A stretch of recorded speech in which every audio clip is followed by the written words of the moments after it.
toute la vérité. Avec Bob. 21h minuit sur Ado.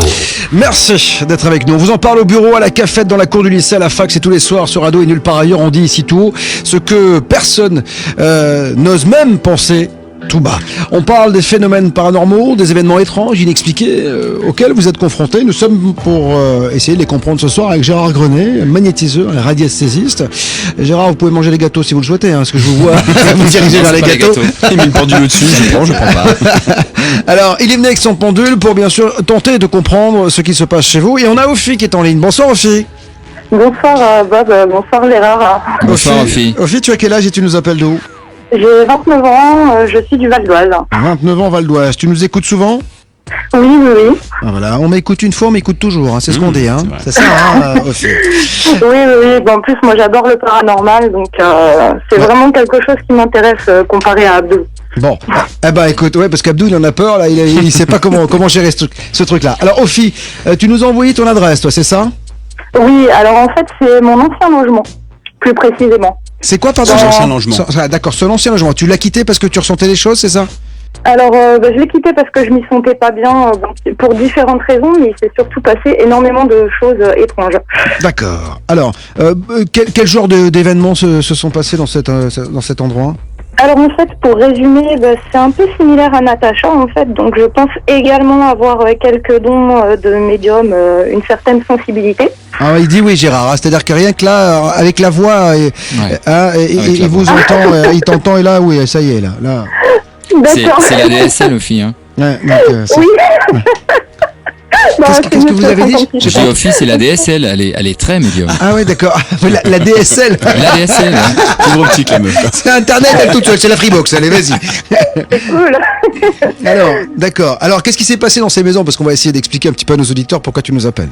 Pas de problème. En fait, c'est un appartement dans lequel j'ai vécu 1 an. Donc ça s'est passé il y a 2 ans. Et en fait, quand on a emménagé, déjà l'appartement, on le trouvait super sombre. Enfin, c'était vraiment un appart assez glauque. Donc quand je dis on a emménagé, c'est moi et mon homme.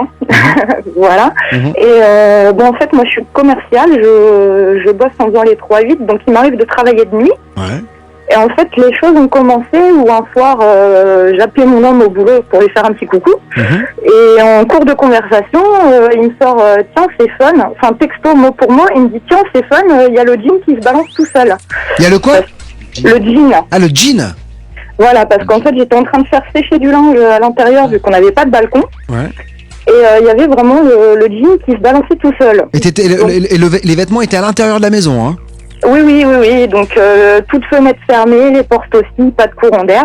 D'accord. Donc, on a un chat. À l'époque, il avait 3 ou 4 mois, mais il dormait dans son panier. Donc, première chose que j'ai demandé à mon homme, je lui ai dit, est-ce que t'es sûr que c'est pas le chat en passant à côté du linge qui l'aurait fait bouger?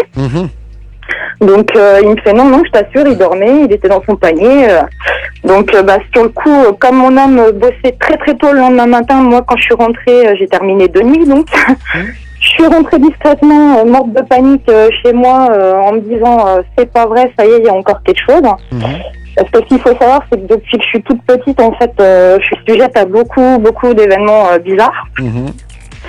Donc quand Gérard il dit que je suis la DSL, oui, à ce niveau-là, oui, niveau paranormal, énormément.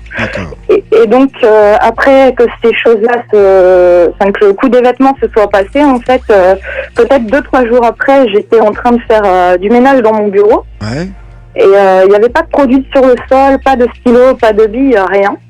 J'ai senti quelque chose me pousser, mais une force énorme. Et je me suis littéralement vautrée sur mon bureau.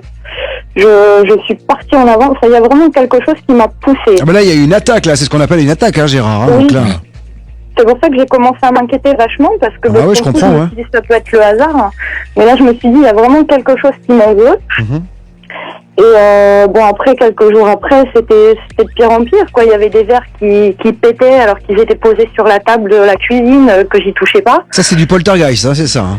On y arrive.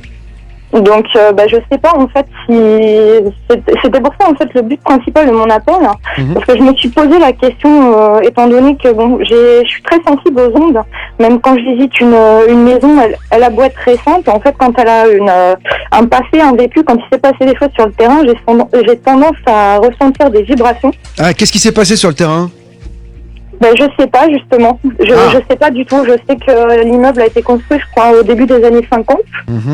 Donc les appartements ont été refaits un petit peu, mais tu sais pas s'il n'y a pas eu des morts, peut-être, ou une maison où il y a eu quelqu'un décédé, etc. En tout cas, Gérard est en train de travailler avec son pendule pour savoir un petit peu ce qui se passe dans cette ancienne maison que tu as quittée, heureusement, parce que il faut vous dire une chose aussi, c'est qu'il faut pas insister, c'est que parfois quand on n'est pas bien dans un endroit, c'est le ressenti, c'est l'intuition, il faut parfois savoir déménager, Gérard, quand on n'est pas bien dans un endroit, parfois il faut partir. Ouais, les plus gênés s'en vont, faut pas trop chercher la complication. Bon, parfois c'est vrai que c'est pas évident de déménager comme ça. Bien sûr. Mais quand c'est une location, on peut arriver à partir. Vaut mieux pas insister. Faut pas vous pourrir la vie, quoi. Ça sert à rien, quoi. Voilà. Gérard. Pardon. J'allais dire que ça s'empirait beaucoup parce qu'au contraire, j'étais tout le temps malade. Ah ouais. Très très fatiguée, hyper dépressive. Je vivais enfermée dans le noir. Je voulais même pas voir la lumière du jour, sauf pour aller au travail parce que j'avais pas le choix. Mais quand j'étais chez moi, j'étais vraiment reclus. Limite suicidaire. Un lieu peut avoir une telle influence sur une personne ou pas, des entités négatives là sur le coup alors. Voilà, il y a, comment on pourrait expliquer ça, une passerelle vibratoire qui va s'installer entre l'habitant et l'habitat. Un habitat peut totalement polluer un habitant d'une façon très grave, dans certains cas, comme aussi, notons-le, un habitant peut polluer un habitat. Une famille qui se dispute tout le temps, quelqu'un dans une grande détresse psychologique, quelqu'un qui se pend dans sa maison, va imbiber les murs, la mémoire. Au niveau de l'énergie, c'est ça. La maison. Donc, si vous venez derrière, vous pouvez, si vous êtes sensible. Si vous n'êtes pas sensible, vous ressentirez rien. Mais si vous êtes sensible, vous pouvez effectivement tomber, rentrer en fréquence avec cette mémoire des murs. Pour en revenir au fait que effectivement un habitat peut abîmer les gens. Ouais, quelqu'un de vraiment sensible ou moyennement sensible même on arrive à des cas de vraiment très graves, de grande mauvaise santé. Vraiment, je veux pas insister, oui, mais vraiment il y a même danger de mort dans certains lieux. Ah oui, ça peut aller jusque là. Voilà, il y a vraiment des endroits géopathogènes. Moi, c'est ce que je fais souvent quand je vais faire il faut appeler quoi, un géobiologiste là, c'est ça? Un radiesthésiste, aussi. Par définition, on est presque tous géobiologues. Ah d'accord. Voilà, oui, géobiologue, pas géobiologiste, géobiologue. Voilà, géobiologue. Quand on va faire un check d'une maison, quand on va faire l'audit d'une maison qui va pas bien, comme là dans ce cas-là, l'appartement de Ophi, il est pathogène. D'accord. Moi, je le déclare comme pathogène. Ouais. Donc là, en fait, ensuite, ça veut dire qu'il va falloir déterminer là ou les raisons qui le rendent pathogène. C'est un appartement qui cumule. On va avoir des raisons géobiologiques, des raisons de terre, courant tellurique, etc. Il y a certainement une faille sous l'immeuble, une faille humide. Il y a de l'eau stagnante sous l'immeuble. On a des mémoires des murs vraiment très importantes. On a des passages d'entités, mais je pense que là, on est un petit peu comme nos auditeurs précédents. C'est Ophi qui fait que ils viennent plus facilement qu'ils ne voudraient venir. Elle est canal, quoi. Donc fatalement, elle attire des gens, quoi. Totalement. Est-ce que je pourrais préciser une petite chose? Bien sûr, Ophi. Alors, en fait, par rapport à canaliser, attirer éventuellement les entités, ça, on m'en a déjà parlé. Parce que j'ai un ami qui est passeur d'âme au Québec et à qui je me suis confiée en lui disant que je tirais énormément les cartes. Et il m'a dit justement que ça pouvait véhiculer un passage vers les entités et que ça aurait tendance, dangereusement, malheureusement, à les attirer.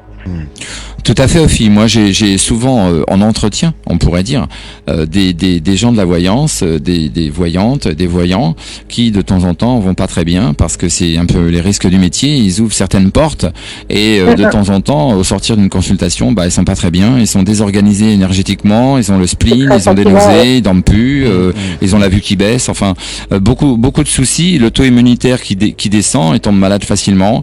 Et il faut les reconfigurer sur le plan énergétique. Faut qu'ils puissent aussi débriefer, en parler, mais il y a toujours une part de danger à aller de l'autre côté, bien sûr. Quand vous faites les cartes, faut toujours penser, après une séance de voyance, de cartes, à vous nettoyer. Ne serait-ce que simplement vous passer les bras, les mains, des coudes jusqu'au bout des doigts sous l'eau froide, avec cette intention de dégazage, de dépollution, de nettoyage par l'eau. L'eau va renvoyer à la terre va reconfigurer, et c'est un cycle qui fait le tour de l'univers.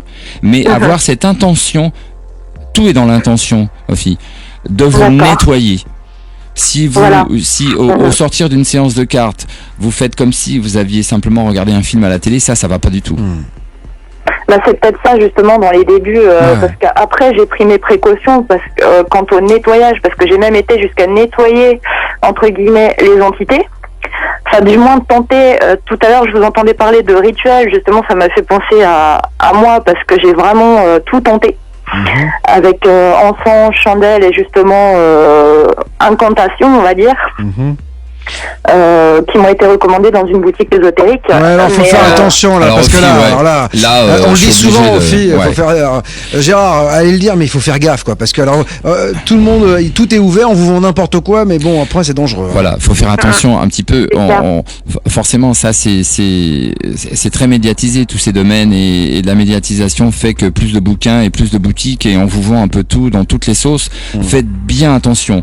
Vous savez, faut être initié, faut discuter avec des anciens, des vieux, des gens qui ont de l'expérience. Méfiez-vous des livres. Je veux pas dire que les livres sont pas bien. Les livres sont bien. Moi aussi, je lis des livres. Mais ne prenez pas pour argent comptant certains bouquins qui peuvent vous emmener sur des voies dangereuses. Tout ça, c'est pas anodin. Il faut vraiment apprendre à avoir un savoir-faire, un minimum de savoir-faire. Ophi, retiens bien ça. En tout cas, merci d'avoir appelé ce soir et de nous avoir un petit peu témoigné de tes expériences. D'accord ? Alors, est-ce que je pourrais laisser un dernier petit message ? Vas-y. Parce que comme je vous ai dit, enfin, je sais pas si je vous l'ai dit, mais j'ai un blog sur le paranormal. Non, mais on pourra le mettre sur le site si tu veux, il n'y a pas de souci. Ouais, t'inquiète pas. Est-ce que je peux faire une petite dédicace ? Vas-y, vite. Juste rapidement. Vas-y. Donc à Karine, Laurent, Lali, Nathalie et tous les autres qui me suivent sur mon blog. D'accord, voilà. Écoute, voilà. À tout le monde. On mettra l'adresse du blog sur le Facebook si vous voulez, ou sur le site d'Ado. Bob vous dit toute la vérité. Vérifiez que votre porte est verrouillée. Branchez vos systèmes de sécurité. 21h minuit. Tout peut arriver. Sur Ado, Bob vous dit toute la vérité.